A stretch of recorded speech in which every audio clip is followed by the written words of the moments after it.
नमस्कार, मैं हूं सुनील नारनौलिया और आप देख रहे हैं शिक्षा सरोकार सीजन 3। आज हम बात करने वाले हैं रिश्तों को लेकर। और रिश्तों को लेकर जब बात शुरू करते हैं तो माजिद अली कविश का एक बहुत खूबसूरत सा शेर मुझे याद आता है। वो फरमाते हैं कि रिश्ते बने हुए हैं सभी के साथ, वाबस्तगी नहीं है किसी के साथ। सवाल ये भी आया था इसी शेर के साथ में कि आखिर ऐसी कौन सी मजबूरियां हैं कि हमें जो रिश्तों का बोझ है वो लेके उनको झेलना पड़ रहा है, उसे लेके आगे बढ़ना पड़ रहा है। क्योंकि जिस रिश्ते को हम बड़े एक प्यार के साथ में आकार देते हैं और आधार बनाते हैं जीवन का, फिर उसमें ये जीवन में अंगार कैसे आ जाता है, कैसे जीवन में ये अंधकार छा जाता है। क्या रिश्ते वास्तव में ऊपर वाले ही बनाते हैं, जैसे हम कहते हैं कि ऊपर से रिश्ते बने हुए आते हैं, या फिर हमारी भी उसमें कुछ दखल होती है? ये एक ऐसा मौजूद सवाल है जो सबके दिलों में उठता है और आज हम लोग उस सवाल का जवाब जानने की कोशिश करेंगे कि आखिर जीवन का ध्येय क्या है और हमें रिश्तों में जो आ रही जो कमियां कहें, परेशानियां कहें, उसको कैसे मुक्ति पा सकते हैं और कैसे जीवन को बेहतर बना सकते हैं। तो चलिए हमारे साथ में हमारे आज के अतिथि जुड़ चुके हैं और स्वागत की परंपरा में सबसे पहले मैं आपको रूबरू करवाना चाहूँगा। हमारे साथ में जुड़ी हुई हैं नंदिता शर्मा जी। नंदिता जी, आपका अभिनंदन और आभार व्यक्त करता हूँ कि आप इस कार्यक्रम में हमारे साथ में जुड़ी। दर्शकों को बताना चाहूँगा, नंदिता जी फाउंडर हैं जैन ऑफ माइंड की और एक मल्टी मॉडलिटी हीलर हैं, टैरोट रीडर हैं, मोक्ष पथ की एक्सपर्ट हैं और साथ में आकाशिक रिकॉर्ड्स की एक्सपर्ट भी हैं। बहुत बहुत स्वागत है नंदिता जी आपका। और दर्शकों हमारे साथ में जुड़ी हुई हैं राजकुमारी सहरिया जी, जो कि रेडिकॉल हीलिंग मॉडलिटी उसके एक्सपर्ट हैं, साथ में साउंड हीलिंग को लेकर और ऑटो फोटोग्राफ और टैरोट रीडर को लेकर अद्भुत कार्य कर रही हैं। बहुत बहुत स्वागत है आप लोगों का। थैंक यू जी, थैंक यू जी, धन्यवाद। जी बहुत बहुत धन्यवाद है आपका। और मुझे लगता है पहला सवाल मैं राजकुमारी जी से लेना चाहूँगा। राजकुमारी जी, पहला सवाल मैं आपसे लेना चाहूँगा, जब रिश्तों की हम बात कर रहे होते हैं, आखिर रिश्ते हैं क्या? क्या सिर्फ एक अपनी ज़रूरत को पूरा करने का माध्यम, या फिर कहीं प्यार, कहीं कोई लगन, कहीं या फिर कुदरती कायनात का जो हम लोग कहते हैं कि एक वजह है जिसकी वजह से हम लोग जुड़ते हैं, ऐसा कुछ क्या है ये आखिर रिश्ते? रिश्ते क्या बोलते हैं रिलेशनशिप को?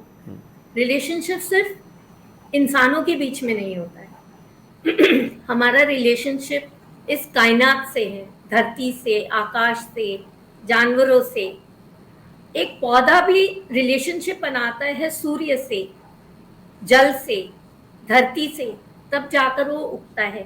उसी तरह हमें भी एक रिश्ता बनाना पड़ता है हर एक से, चाहे वो इंसान हो, चाहे जानवर हो, चाहे इस धरती के 5 एलिमेंट्स हो। परंतु अब हम जब रिश्तों की बात करते हैं तो हम सिर्फ इंसानों के रिश्तों की बात करते हैं, और इंसान के रिश्ते बहुत कॉम्प्लेक्स होते हैं। बाकी रिश्ते बड़े सीधे साधे होते हैं, परंतु यहाँ कॉम्प्लेक्सिटी आ जाती है, बहुत ऊंच नीच आ जाता है इन रिश्तों में। और इस रिश्तों में लेन देन रहता है, क्योंकि रिश्ते आप दें और आप लें, कुछ लेन देन रहता है।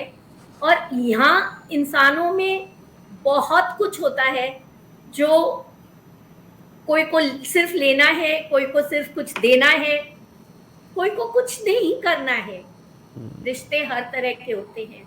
तो रिश्ते में हम माँ बाप को भी बोल सकते हैं कि पितृ प्रेम है, कि मातृ प्रेम है, माँ बाप के बीच में है, भाई बहनों में भी है, प्रेमियों में है, रोमांटिक रिलेशनशिप है, दोस्तों में है, हर तरह के रिलेशंस होते हैं। अब कैसे निभाओगे इस रिलेशन को, ये आपके ऊपर है, सिर्फ और सिर्फ आपके ऊपर है। चलिए, बड़ी महत्वपूर्ण सी बात है कि रिश्ते हमें जोड़ते हैं एक दूसरे के साथ में, कि हम एक दूसरे के साथ में चल सके और आगे बढ़ सकें। तो उस बीच में जो कड़ी, उसे रिश्ते के रूप में हमारे साथ में जुड़ी हुई राजकुमारी जी ने समझाया। बहुत बहुत धन्यवाद राजकुमारी जी। और मैं नंदिता जी की तरफ रुख करना चाहूँगा। नंदिता जी, आपकी तरफ रुख करते हुए एक बात जो आ रही है रेकी को लेकर, कि रेकी किस तरह से मदद कर सकती है, क्योंकि हीलिंग मॉडलिटीज़ की हम लोग जो बात कर रहे हैं तो उसके अंदर रेकी का बहुत सारा विश्लेषण हमने सुना है, उसकी बहुत सारी व्याख्या भी हमने सुनी है, लेकिन रिश्तों के लिए वो किस तरह से कारगर हो सकती है, इसके ऊपर भी मार्गदर्शन करें हमारा प्लीज। जरूर सुनील जी।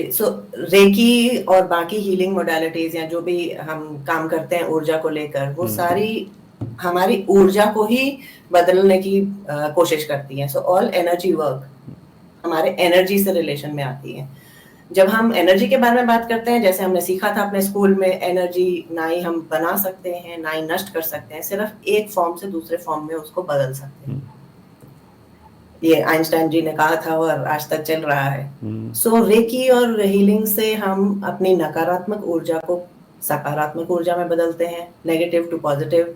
इससे हमारे अंदर जो संतुलन पैदा होता है, एक बैलेंस क्रिएट होता है, उससे हम धैर्य बढ़ जाता है, हमारा संबंध को लेके धैर्य बढ़ जाता है, हमारे रिलेशनशिप्स को लेके धैर्य बढ़ जाता है, हमारे अंदर संयम आ जाता है, एक सेल्फ कंट्रोल कहते हैं जिसे, हमारे इरादों में और मजबूती आती है, हम बेहतर फैसले ले पाते हैं। ये सारी चीजें हमारों को हर किस्म के रिश्ते को निभाने में हेल्प करता है। सो बेसिकली सारी हीलिंग मोडालिटीज में है कि हम अपनी पॉजिटिव एनर्जी पे काम करें, हम बैलेंस पे काम करें और उसी से हम अपने आप को हील कर पाएंगे। बहुत बड़ी बात, यानी आप ये कहना चाह रही हैं कि हर न्यूटन के लॉ की जो आप बात समझा रही हैं कि सारी चीज़ें एनर्जी के ऊपर निर्भर करती हैं, और वही बात कहीं न कहीं रिश्तों को जोड़ के रखने के लिए भी ज़रूरत होती है। रिश्तों में भी जब ऊर्जा नहीं होती है तो फिर वो रिश्ते ठंडे पड़ने लगते हैं और मुश्किल हो जाती है। तो यहाँ पर आपने बताया कि रेकी के जरिए हम रिश्तों के अंदर वो ऊर्जा है वो सदैव दुरुस्त रख सकते हैं, जिससे कि रिश्ते कभी कमज़ोर ना पड़े, उनका उत्साह कहें, उनका सहयोगात्मक रवैया है वो सदैव बना रहे। बहुत बहुत धन्यवाद है। तो अब इसी थोड़ा सा इस बात को आगे हम लोग बढ़ाते हुए राजकुमारी की तरफ बढ़ते हैं। राजकुमारी, जब रेडिकल हीलिंग की एक्सपर्ट हैं, तो ये जो चीज़ है हम लोग बात करते हैं, जो इमोशनल वाउंड्स होते हैं उनको भरने के लिए, जो भावनात्मक जो हमें घात कहें वो लगती है, उसको पूरा करने के लिए, उसे दुरुस्त करने के लिए कैसे कारगर होती है, उसके ऊपर भी थोड़ा सा प्रकाश डालिए। तो रेडिकल हीलिंग एक नया हीलिंग प्रोसेस है जो मेरे मास्टर्स ने चैनल किया है। इसमें जैसे पतंजलि योग सूत्र में हमें 7 चक्र बताते हैं आपके शरीर में जी, परंतु रेडिकल में हम 300 प्लस चैनल्ड चक्रास बताते हैं आपके शरीर में, और they are totally clinically proved. तो हम जब करते हैं इन्हें तो इनका प्रिंसिपल है, हमारा जो प्रिंसिपल है ऊर्जा से, क्योंकि हर काम जैसे इन्होंने बताया कि ऊर्जा से ही होता है, तो हर चीज ऊर्जा है। इस ऊर्जा को हम ट्रांसफॉर्म करते हैं इन पॉजिटिव एनर्जी। रेकी भी सेम करता है, रेडिकल भी सेम करता है। रेकी ऊर्जा से करता है, रेडिकल ऊर्जा के साथ में हम कुछ एफर्मेशंस करते हैं। तो जब हम बोलते हैं आपके शरीर में 36 ट्रिलियन सेल्स हैं, तो जब आप बोलते हैं तो वो 36 ट्रिलियन सेल्स भी आपके साथ, आपके सोच और आपके बोल के साथ में बोल रहा है। तो वो जो आता है आपके शरीर में, it works wonders, and that is where we believe in it. तो हम सिर्फ कॉन्शियस माइंड से नहीं काम करते, कॉन्शियस और सबकॉन्शियस माइंड से भी काम करते हैं, और उसको हम नेगेटिविटी से लेकर के पॉजिटिविटी में आते हैं। And that's how we work very slowly and grounding. तो हम स्पिरिचुअल के साथ में आपको ग्राउंडिंग भी करते हैं। तो ये टेक्निक इज नॉट जस्ट कि आप दूसरे को हेल्प कर सकते हैं, इट इज सेल्फ हेल्प। जैसे रेकी है, इट इज सेल्फ हेल्प। पहले आप अपने आप को करते हैं, फिर आप दूसरे को भी हेल्प करते हैं, एंड इट वर्क्स वंडर्स। मेरे पास तो इतने सारे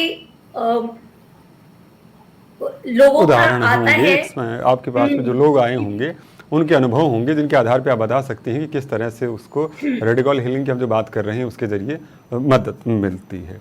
चलिए, बहुत बहुत धन्यवाद राजकुमारी जी। और एक बार फिर से मैं हमारे साथ जुड़ी नंदिता जी की तरफ रुख करना चाहूँगा। नंदिता जी, आपके बारे में जब मैं देख रहा था तो मैं देख रहा था कि आकाशिक हीलिंग की जो हम बात, आकाशिक रिकॉर्ड्स की जो हम बात कर रहे हैं, उसके जरिए आप इन चीज़ों को समझने की कोशिश करती हैं, और अच्छी बात जो ये बता रही हैं कि उसके ज़रिए आप उनके पीछे की वजह क्या है। क्योंकि अक्सर क्या होता है कि हमें वजह नहीं पता हो रही होती, तनाव है, समस्याएँ हैं, लेकिन उसकी वजह क्या है, किस तरह से ये यहाँ तक चीज़ पहुंची, क्यों उसमें अंधकार छाया है, ये जानने में मदद करती है। तो किस तरह से ये सारी चीज़ें होती हैं, इसके ऊपर भी प्रकाश डालिए। तो किस तरह से आकाशिक रिकॉर्ड्स काम करता है? आकाशिक रिकॉर्ड्स तो हमारे वो रिकॉर्ड्स हैं जिसमें हमारी सारी आप कह सकते हैं कॉन्शियसनेस को इकट्ठा करके किताब में बंद कर रखा है। एनर्जेटिक रिकॉर्ड्स हैं, कोई फिजिकल किताब नहीं है जहाँ पे हम जाके पढ़ेंगे इनको। ये ब्रह्मांड का एक अपना पुस्तकालय कह लीजिए, लाइब्रेरी कह लीजिए, जहाँ पर हर एक आत्मा की एक किताब है, जिसमें उस आत्मा के सारे जितने उन्होंने जन्म लिए हैं उसके बारे में लिखा गया है। एक आकाशिक रिकॉर्ड रीडर जो होता है, जो जैसे मैं प्रैक्टिशनर भी हूँ और हीलर भी हूँ, वो जाके वो किताब निकाल सकता है, पढ़ सकता है ध्यान के माध्यम से। उसमें आपको पता चल सकता है, जिस तरह से आप सवाल करते हैं कि क्या मूल कारण रहा होगा इनके इस रिश्ते की खराबी का, अच्छाई का, जिस भी तरह से हम लेना चाहें उस रिश्ते के बारे में, कि हम उसका मूल कारण निकालना चाहेंगे कि इनका रिश्ता क्या रहा है पिछले जन्मों में। कुछ रिश्ते जो आज हस्बैंड वाइफ हैं, वो पिछले जन्म में माँ बेटा रह सकते हैं, कोलीग्स रह सकते हैं, साथ में काम करने वाले रह सकते हैं। तो उनके उस समय पे क्या आपस में खटपट हुई या अच्छाइयाँ हुई, जिसके वजह से वो चलते चलते आज तक आए हैं। और आज जो कठिनाइयाँ उनके जीवन में हैं, वो कहाँ से निकल कर आ रही हैं। एक हमें सिर्फ मूल कारण चल सकता है, दूसरा हमें उसका समाधान भी पता चल सकता है। साथ ही साथ वो समाधान ये भी हो सकता है कि हमें आकाशिक रिकॉर्ड्स में या पास्ट लाइव्स में ही जाकर उसकी हीलिंग करनी है, या हमें कोई और तरह का सॉल्यूशन चाहिए, समाधान की जरूरत है, वो भी वो बता सकता है। तो बहुत इंटरेस्टिंग है, बहुत सारी अलग अलग तरह की चीजें पता चलती हैं आकाशिक। काफी मेरे पास उदाहरण भी हैं इसके काम करने के। लोगों पर डिपेंड करता है कि वो कितना मूल कारण पे ही जाना चाहते हैं और मूल कारण के बारे में पता करना चाहते हैं, या वो चाहते हैं कि सिर्फ सॉल्यूशन मिले। आजकल हम जरा फास्ट हो गए, हमें सिर्फ सॉल्यूशन चाहिए, हमें नहीं जानना कि क्या हुआ, क्यों रूट हुआ, क्या नहीं हुआ, सॉल्यूशन दे दो जल्दी बस। सबको सॉल्यूशन चाहिए होता है कि भैया कि बीमारी क्यों, उसकी बात नहीं है, आप सीधा साधा मुझे टैबलेट दीजिए कि मैं ये टैबलेट लूँ और दुरुस्त हो जाऊँ। बहुत महत्वपूर्ण सी बात कही है आपने। दर्शकों, यहाँ पर अगर इस बात को हम लोग सही देखते हैं तो यानी आप ये कह रहे हैं नंदिता जी कि आकाशिक रिकॉर्ड से वो एक तरह की डीएनए फिंगरप्रिंट्स हैं, आपके डीएनए हैं कि जिसके जरिए पता चल जाता है कि भैया ये आकार ले रहा है तो ऐसा क्यों हो रहा है, और किस तरह से जो तनाव कहीं या जो प्यार कहीं उसकी वजह क्या है। मैं ठीक समझ पा रहा हूँ? इसी तरह का कुछ डीएनए इम्प्रिंटिंग बता रही हैं आपके, उसके जरिए पता चल जाता है। बड़ी महत्वपूर्ण सी बात है भाई, अगर ऐसा कुछ पता चल जाता है तो फिर तो बात ठीक होती। अच्छा, अब अगला सवाल उससे पहले फिर से मुझे ज़ुबैर रिजवी का एक शेर याद आ गया है। वो फरमाते हैं, ये लम्हा लम्हा तकल्लुफ़ के टूटते रिश्ते, ना इतना मेरे पास आ कि तुम पुराना लगे। अब यहाँ पर राजकुमार जी सवाल मैं ये लेके आ रहा हूँ कि अक्सर होता क्या है कि हम लोग रिश्तों में, जाहिर सी बात है, दो व्यक्ति पास में रहते हैं तो कभी तनातनी भी हो ही जाती है, किसी बात में नाराज़गी भी हो ही जाती है, और क्षमा नहीं होती फिर हमसे। आपको क्या लगता है कि क्षमा को अगर हम हमारे जीवन में शामिल करें उत्तरोत्तर ढंग से आगे बढ़ते हुए क्रम के अंदर, तो इससे कोई फ़ायदा हो सकता है? क्या इसका भी इससे रिश्तों को संभालने में कोई मदद मिलेगी? जी, क्षमा बहुत बहुत बड़ा एक माध्यम है। परंतु हम ऐसे कहते हैं कि आप डायरेक्टली उनको जाकर क्षमा न करिए। अच्छा। उनसे अगर आपको क्षमा याचना करनी है तो उनके ऊर्जा से करिए, और ऊर्जा से जब आप करते हैं तो इट वर्क्स नॉट ओनली इस जन्म का, परंतु हम कुछ जन्मों के तकलीफ या कुछ कष्ट जो हुए हैं हम पर या हमने किसी पर किए हैं, वो सब जब क्षमा याचना हम करते हैं ऊर्जा से। अच्छा, तो वो क्षमा राजकुमार जी थोड़ा रोक रहा हूँ आपको बीच में। आप कह रहे हैं उस व्यक्ति से ना करें, ऊर्जा से करें। तो ये ऊर्जा और व्यक्ति ये कैसे, मतलब ऊर्जा कहाँ मिलेगी, कहाँ जाके क्षमा मांगे हम लोग? ऊर्जा नहीं तो आज मैं एक छोटा सा उदाहरण दे सकती हूँ। एक लड़की आई थी जी। वो इकलौती बेटी है अपने माँ बाप की, और शादी नहीं हुई थी, तो माँ बाप के साथ ही रहना था। माँ से उसकी बहुत अच्छी थी, पर बाप को वो देख नहीं पाती थी, पता नहीं क्या कारण से। It was like a past life issue, and मैंने वो किसी भी हालत, इवन नाम लेने में भी उसको नफरत होती थी। मेरे पास आई कि भी इसी को लेकर के। मैंने बोला तुमको कुछ नहीं करना है, सिर्फ क्षमा याचना करनी है अपने बाप से। कौन से जन्म में आपका क्या हुआ है, सिंस पास्ट लाइफ में करती हूँ परंतु मैंने पास्ट लाइफ नहीं किया, उसे सिर्फ क्षमा याचना करने के लिए कहा। विद इन 2 महीने बाद में मेरे पास फोन आता है कि मैं सोच नहीं सकती थी, परंतु आज मैं अपने पापा के साथ में डिनर पर जा रही हूँ, और 20 दिन बाद में बोल रही है फोन करके कि मैं उनके साथ घूमने जा रही हूँ। इतना सिर्फ ऊर्जा से काम होता है। तो इट वर्क्स वंडर्स। और एक ही नहीं है, उदाहरण बहुत है, पर ये एक छोटा सा बहुत सटीक उदाहरण था, इसलिए मैंने बताया आपको। तो इसलिए मैं कभी नहीं बोलती हूँ कि आप डायरेक्ट, क्योंकि अगर आप डायरेक्ट इंसान से क्षमा याचना मांगने गए, वो अपने आप को बड़ा समझने लग जाएगा, और जो क्षमा मांग रहा है उसको छोटा समझने लग जाएगा। उसमें फिर रिलेशनशिप बहुत सामान्य नहीं हो पाता है। कई बार हो जाता है, कई बार नहीं होता है, पर जहां आप ऊर्जा से मांगते हैं वो सामान्य होना ही होना है। क्यों? हर एक में जो वो एक सबकॉन्शियस है, एक जो अवचेतन मन है, वो ऊर्जा से ही काम करती है, और वो अवचेतन मन से जब क्षमा याचना होता है वो इंसान के पास डायरेक्ट पहुंच जाता है। मतलब आप ये कहना चाह रही हैं कि अगर हम भीतर, जी राजकुमार जी ने आप ये कहना चाह रही हैं अगर हम लोग भीतर से क्षमा मांगते हैं किसी व्यक्ति से, तो वो ऊर्जा दूसरे व्यक्ति तक भी पहुंच जाती है, बिल्कुल टेलीफोन वाली तरह से। अगर मैं यहाँ से रिंग घुमा रहा हूँ तो सामने वाले तक उसकी कॉल पहुंच ही जाती है। जी, बड़ी बहुत महत्वपूर्ण बात दर्शकों। तो यानी अब हमें जो क्षमा मांगनी है या जो प्रेम जाहिर करना है, उसमें इस बात का विशेष ध्यान रखना होगा, जो भी करें दिल से करें, क्योंकि मौन प्रार्थनाएं ज़्यादा जल्दी सुनी जाती हैं ईश्वर के जरिए। जिसे ईश्वर कहते हैं, प्रकृति कहते हैं, या जिसे आप सर्वशक्तिमान भी कह सकते हैं। जब जिसमें भी आपकी आस्था हो आप उसका नाम ले सकते हैं, लेकिन मौन हो, स्वीकार्यता दिल से हो, दिल से की गई प्यार कहें या फिर और जो भी चीज़ें कहें वो उसी तरह से पहुंचते हैं। बहुत बहुत धन्यवाद राजकुमारी जी। अम्मा नीलिमा जी, नंदिता जी आपके बारे में पढ़ रहा था तो मैं देख रहा हूँ मोक्ष पट करके कोई पद्धति है जिसके ऊपर आप सिद्ध हंसते हैं। मैं उसके बारे में भी जानना चाहूंगा कि आखिर ये क्या है और किस तरह से काम करती है, क्योंकि आज मैं सारी चीजें जान लेना चाहता हूँ। यहाँ पर मेरे ये है कि इस आधे घंटे में हम अधिकतम चीजें रिश्तों के लिए जान लें तो बेहतर रहेगा। मोक्ष पट तो आप हर एक चीज के लिए इस्तेमाल कर सकते हैं, जैसे आकाशिक भी आप हर एक किस्म की प्रॉब्लम के लिए इस्तेमाल कर सकते हैं। मोक्ष पट हमारा एक वैदिक बोर्ड है, जो जैसे कि आज हम देखते हैं हमारा खेल है सांप सीढ़ी का, वो ओरिजिनली जब क्रिएट हुआ था वो मोक्ष पट हुआ था, जिसपे जो पंडित थे, जो उस समय के ऋषि मुनि थे, वो सिखाते थे बच्चों को नैतिकता के नियम। तो मूल्य क्या है, हमारे नैतिकता के नियम क्या है, वो सब उस बोर्ड से सिखाए जाते थे। उस बोर्ड में जो बहुत सुंदर से सांप सीढ़ी अभी भी बने हुए हैं, जिसमें सांप दिखाते हैं कि आपने कुछ गलत काम किया, आपको सांप ने डसा और आप नीचे आए, तो आपके कर्मों के हिसाब से वो बोर्ड चलता है। आपको वो हर जगह दिखाएगा कि आपने क्या सही किया, क्या गलत किया। वो आपको मोक्ष प्राप्ति के रास्ते दिखाता है।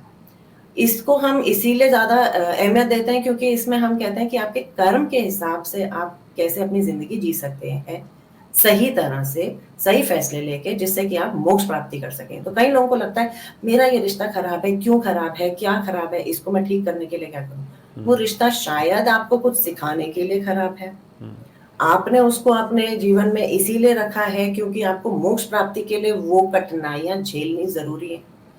तो क्या उस केस में आपको उस रिश्ते को पूरी तरह हील करने का जरूरत है या आपको वो झेलने की जरूरत है?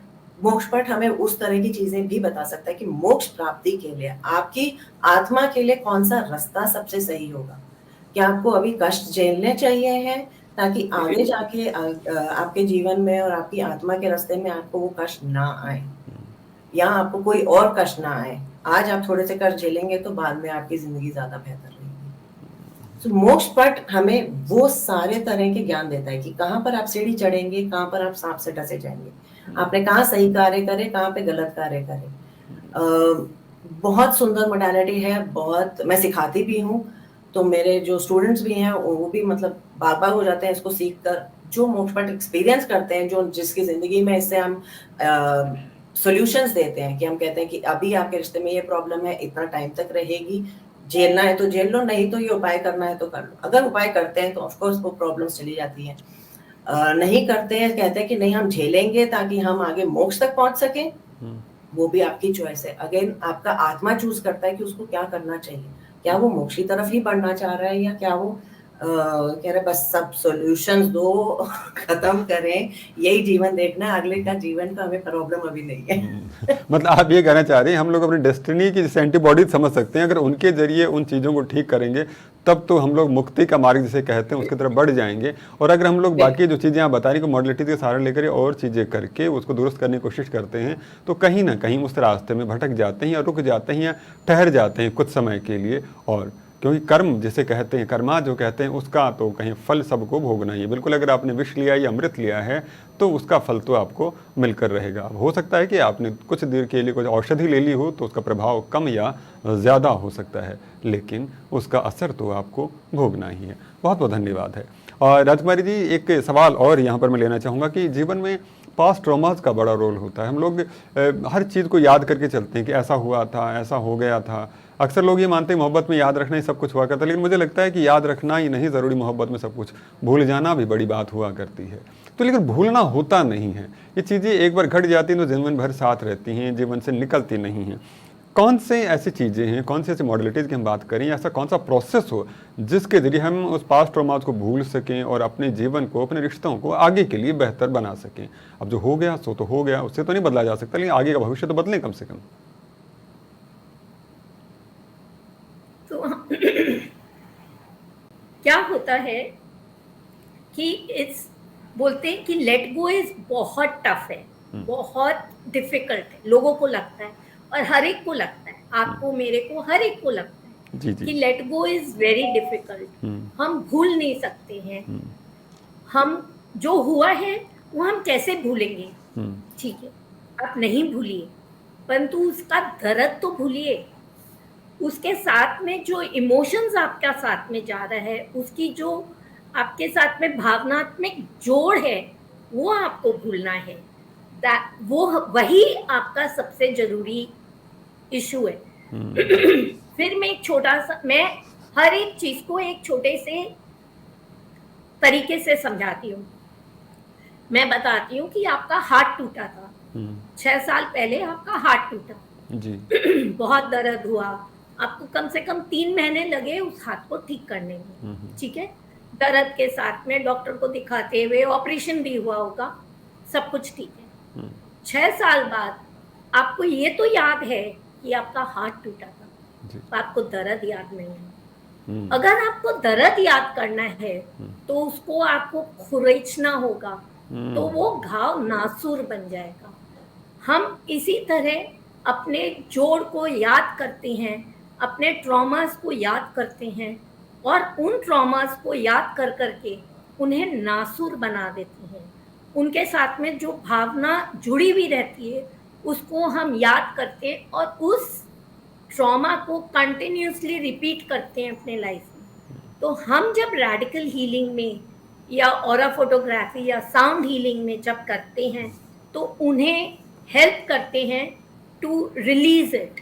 धीरे धीरे नकारात्मक ऊर्जा को हटाकर उसमें पॉजिटिव ऊर्जा को डालते हैं, और जब उससे पॉजिटिव ऊर्जा आती है तो वो जो भावना जुड़ी हुई है उस ट्रॉमा के साथ में, वो जब हट जाती है तो इंसान फिर याद तो करता है, हाँ मेरे साथ ऐसा हुआ था, पर उसके साथ उसकी भावना नहीं जुड़ी हुई है, तो वो आराम से जिंदगी जी सकता है। तो वो जिसको बोलते हैं हम लेट गो, वो लेट गो असली में तब होता है जब आप भावना जोड़ा हुआ जो रहता है वो छोड़ देते हैं उसके साथ में। एंड दैट इज वेयर हम radical healing, sound healing it करके उनको हेल्प करते हैं। एंड रेडिकल हीलिंग बहुत सिंपल है, कुछ एफर्मेशंस बोलने होते हैं। मैं जैसे मैंने शुरू में ही कहा था कि 36 ट्रिलियन सेल्स हैं, वो जब आपके साथ में, तो हर सेल में वो याद घुसी हुई है, उसे हम धीरे से निकालते हैं और उसमें एक पॉजिटिव एनर्जी डाल देते हैं। तो इंसान को वो ट्रॉमा से हट करके वो अब जिंदगी जीने लायक हो जाए। जी जी, बहुत महत्वपूर्ण बात है। यानी फिजिकल के साथ साथ इमोशनल हीलिंग जब तक नहीं होगी तब तक दर्द से मुक्ति नहीं मिलती। नंदिता जी, बस कार्यक्रम का समय हो चुका है, लेकिन जाते जाते आपसे कुछ टिप्स और टूल्स तो जरूर चाहूँगा कि जिसके जरिए व्यक्ति अपने आप को दुरुस्त रख सके और रिश्तों को दुरुस्त रख सके। आप कुछ संक्षिप्त में बताएं कि क्या टिप्स देना चाहेंगे रिश्तों को और बेहतर बनाए, जो रोजमर्रा हम प्रयोग कर सकते हैं। रोजमर्रा उपयोग करने के लिए तो सबसे अच्छा, जैसे कि राजकुमारी जी ने कहा है कि क्षमा प्रार्थना करें, सोल लेवल पे करें। इसके लिए एक हवाईयन टेक्निक है जो जिसका नाम है होपोनोपोनो। इसको गूगल कर सकते हैं, आसानी से आपको मिल जाएगा इसका डिटेल।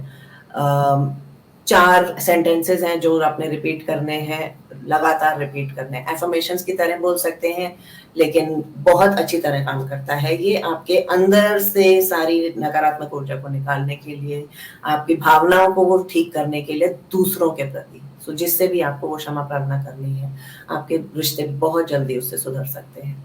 ये एक छोटा सा टिप था मेरी तरफ से जो रोजमर्रा जिंदगी में आप आराम से इस्तेमाल कर सकते हैं। आराम से इस्तेमाल कर सकते हैं। बहुत बहुत धन्यवाद नंदिता जी। समय की बस सीमाएं हैं जो मुझे रोक रही, बातें तो मैं और भी करना चाहता हूं, लेकिन फिर हम इस अंक के किसी अगले अंक में मिलेंगे और हम बात करेंगे इन्हीं चीज़ों को लेकर, रिश्तों को कैसे और दुरुस्त करें। लेकिन आज के समय की पाबंदियों को देखते हुए आज क्या चाहूँगा, आप लोग इस मंच के ऊपर आए और बहुत महत्वपूर्ण विचार कहीं, अनुभव कहीं हमारे साथ साझा किए, उसके लिए अभिनंदन और आभार व्यक्त करता हूँ। दर्शकों, आपका बहुत बहुत धन्यवाद, शुभकामनाएं।